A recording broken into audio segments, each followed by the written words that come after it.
काका आपण हे जे औषधी घेतोय आता धन्वंतरीचे किती डोज आहे आपला तरी हा किती डोज आहे हा कितवा तिसरा डोज आहे आपला त्रास काय होता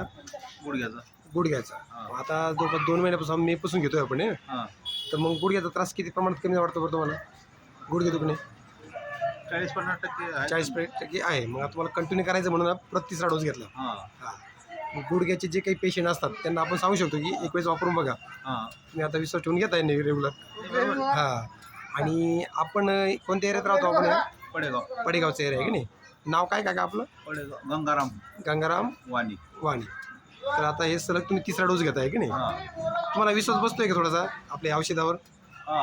विश्वास बसला ना म्हणजे गुडघ्याचे काही पेशंट असतात असे बऱ्याच दिवसांनी त्रास असतो त्यांना पण कमी होत नाही मग आपला हा जो त्रास होता गुडघ्याचा किती दिवसापासून होता तरी 4-5 त्रास आहे तुम्ही बरेच औषधे खाल्ली असेल की नाही अगोदर मग ह्या औषधांनी त्या औषधात काही फरक जाणवतोय का तुम्हाला नाही याला फरक पडला आहे की नाही आता तुम्ही कंटिन्यू करताय समजायला आणि आता त्याच्या व्यतिरिक्त तुम्ही आपण दुसऱ्या म्हशीसाठी पण घेऊन बघितलंय अनुभवासाठी आहे की नाही ओके धन्यवाद